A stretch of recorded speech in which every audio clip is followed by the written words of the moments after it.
नमस्कार दोस्तों और गुड मॉर्निंग टू एवरीबॉडी। दोस्तों आज का स्टॉक जो हम आपको बताने वाले हैं वो बेसिकली एक ऑटोमोटिव केबल मैन्युफैक्चरिंग कंपनी है जो बैंगलोर बेस्ड है और कंपनी का नाम है सुप्रजीत इंजीनियरिंग लिमिटेड। दोस्तों ये कंपनी 1985 में इनकॉर्पोरेट की गई थी और इसका जो मेन प्रमोटर है मिस्टर अजीत राय, इन्होंने इसको एक ग्रीनफील्ड और फर्स्ट जनरेशन एफर्ट से चालू किया था। देखते देखते कंपनी ने काफ़ी अच्छा प्रोग्रेस एस्टैब्लिश किया है। इनफैक्ट कंपनी आज कंट्री की सबसे लार्जेस्ट ऑटोमोटिव केबल मैन्युफैक्चरर है और इनिशियली कंपनी सिर्फ टू व्हीलर कंपनीज को सप्लाई करती थी। अभी अक्रॉस द सेक्टर यानी two wheeler, four wheelers, tractors as well as non automotive applications में ये केबल सप्लाई करती है। दोस्तों इन्होंने दो कंपनीज एक्वायर किए। यूएस में वेस्टकॉन केबल्स नाम की कंपनी है जो नॉन ऑटोमोटिव एप्लीकेशंस को केबल सप्लाई करती है, और दूसरी कंपनी फिनिक्स लैम्प्स जो हैलोजन लैम्प बनाती है, और यहाँ पे भी इनकी काफ़ी बड़ी लीडरशिप है। कंपनी बेसिकली बैंगलोर बेस्ड है और इनकी सारी फैसिलिटी वहीं पे है। ऑल्दो इन्होंने इंश्योर किया है कि अक्रॉस इंडिया इनके जो टच पॉइंट्स है जिससे कि जो एंड यूज़र कस्टमर है इनको अपनी इन्वेंट्री और अपना जो फिनिश प्रोडक्ट है वो टाइम पे मिलता रहे। कंपनी का अगर फिनेंशियल परफॉर्मेंस की बात करें तो दोस्तों FY20 में जो रिजल्ट्स हाल ही में आए हैं, कंपनी ने करीबन 1560 करोड़ का टर्नओवर रिकॉर्ड किया है।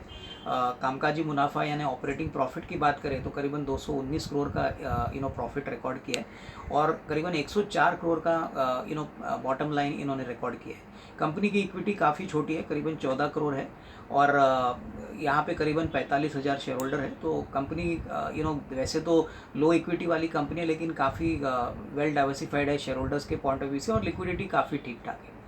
दोस्तों अभी इस कंपनी की थोड़ी सी पॉजिटिव्स के ऊपर बात करेंगे। पहला पॉजिटिव तो दोस्तों ये कंपनी टू व्हीलर स्पेस में both OEM as well as replacement market में 70% मार्केट शेयर एंजॉय करती है। कंपनी बेसिकली सबसे दूसरे जो सेगमेंट्स है जैसे कि passenger cars, tractors, commercial vehicles, यहाँ पे भी अपने प्रोडक्ट सप्लाई करती है और काफ़ी जाने माने OEMs इनके बड़े कस्टमर्स हैं जैसे कि टू व्हीलर में बजाज ऑटो है, हीरो मोटर कॉर्प है, TVS मोटर है, पैसेंजर कार्स में मारुति सुजुकी है, ट्रैक्टर्स में महिंद्रा है। तो ये सारे कंपनीज़ को ये OEMs को अपना प्रोडक्ट सप्लाई करती है। रही बात हैलोजन लैम्प्स के लिए तो फिनिक्स लैम्प इनका जो सब्सिडरी है ये काफ़ी हद तक automotive as well as non automotive applications के लिए अपने प्रोडक्ट सप्लाई करती है। कंपनी ने नॉन ऑटोमोटिव स्पेस यानी वॉशिंग मशीन्स के लिए भी केबल डेवलप की है और यहाँ पे जो टेक्नोलॉजी है ये इनकी इन हाउस है। दूसरी बात दोस्तों, इनका जो बिज़नेस मिक्स है ये इन्होंने पहले तो टू व्हीलर पे ज़्यादा डिपेंडेंट हुआ करता था लेकिन अभी इन्होंने काफ़ी वेल डाइवर्सिफाइड किया है। टू व्हीलर करीबन 35-36% कॉन्ट्रीब्यूट करता है, फोर व्हीलर्स अनदर 25-30% और उसके बाद जो ट्रैक्टर्स और बेसिकली कमर्शियल व्हीकल्स है यहाँ पे अनदर 15-16% और आफ्टर मार्केट जो नॉन ऑटोमेटिव एप्लीकेशंस है वहाँ से करीबन 20-21% आता है। तो कंपनी ने अपना जो बिज़नेस मॉडल है वो वेल डाइवर्सिफाई किया है। तीसरी बात दोस्तों, इन्होंने टेक्नोलॉजी में काफ़ी आगे कदम किए हैं। इन्होंने एक नई केबल की टेक्नोलॉजी मार्केट में इंट्रोड्यूस की है जिसका नाम है बेसिकली कंबाइंड ब्रेकिंग सिस्टम। अभी इसका मतलब ये होता है कि जो भी गाड़ी 125 सीसी के ऊपर है इसको रेगुलेटरी पॉइंट ऑफ व्यू से गवर्नमेंट ने कहा है कि ये केबल्स का यूज़ करना बहुत नेसेसरी और इम्पॉर्टेंट है। दूसरी बात, अभी जो BS6 नॉर्म्स हो गए हैं अभी उसके बाद अंदाज़ा है कि जो केबल का कंटेंट है पर व्हीकल, हालांकि वो टू व्हीलर हो, फोर व्हीलर हो या ट्रैक्टर हो, यहाँ पे कंटेंट पर व्हीकल बढ़ने की अपेक्षा रहेगी और इससे डेफिनेटली कंपनी को काफ़ी फ़ायदा रहेगा। रही बात दोस्तों रिटर्न ऑन कैपिटल एम्प्लॉयड और ROE की बात करें तो करीबन 22-23% का रिटर्न ऑन कैपिटल कंपनी ने एंजॉय किया है। ROE 17-18% है तो काफ़ी अच्छी है।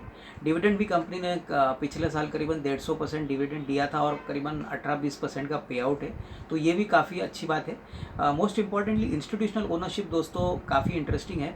कंपनी की इक्विटी छोटी होने के बाद भी यहाँ पे 16-17% म्यूचुअल फंड्स, FIIs और इंश्योरेंस कंपनीज एंजॉय करती है और प्रमोटर का स्टेक करीबन 45% है, एक भी शेयर प्लेज नहीं है और करीबन 45,000 शेयर होल्डर्स हैं जो बैलेंस करीबन 25-30% शेयर होल्डिंग कंट्रोल करते हैं। तो दोस्तों ये कंपनी के पॉजिटिव्स हो गए। अगर कंपनी की नेगेटिव्स की बात करें तो इनके लिए सबसे बड़ी दिक्कत अभी ऑटोमोटिव सेक्टर में है कि डिमांड थोड़ा सा वीक चल रहा है। कोरोना वायरस के बाद तो डिमांड और भी थोड़ा सा नरम हो गया और अंदाज़ा है कि FY21 इनके लिए और एक तकलीफ वाला साल रहेगा।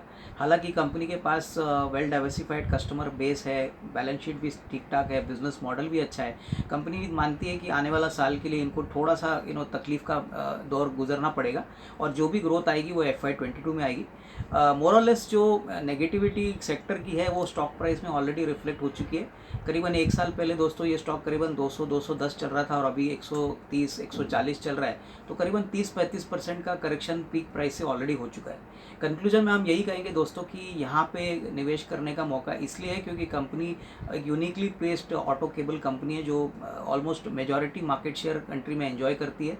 कस्टमर बेस भी काफ़ी वेल डाइवर्सिफाइड है और सबसे बड़ी बात कंपनी का डेट बैलेंस शीट पे रीजनेबल है और मोस्ट इंपॉर्टेंटली कंपनी के जो ROE और रिटर्न ऑन कैपिटल एम्प्लॉयड है वो ऑटोमोटिव कंपोनेंट में काफ़ी अट्रैक्टिव है। 13-14% के EBITDA मार्जिन भी बहुत अच्छे हैं क्योंकि ऐसे इंडस्ट्री में मार्जिन में काफ़ी प्रेशर देखा जाता है।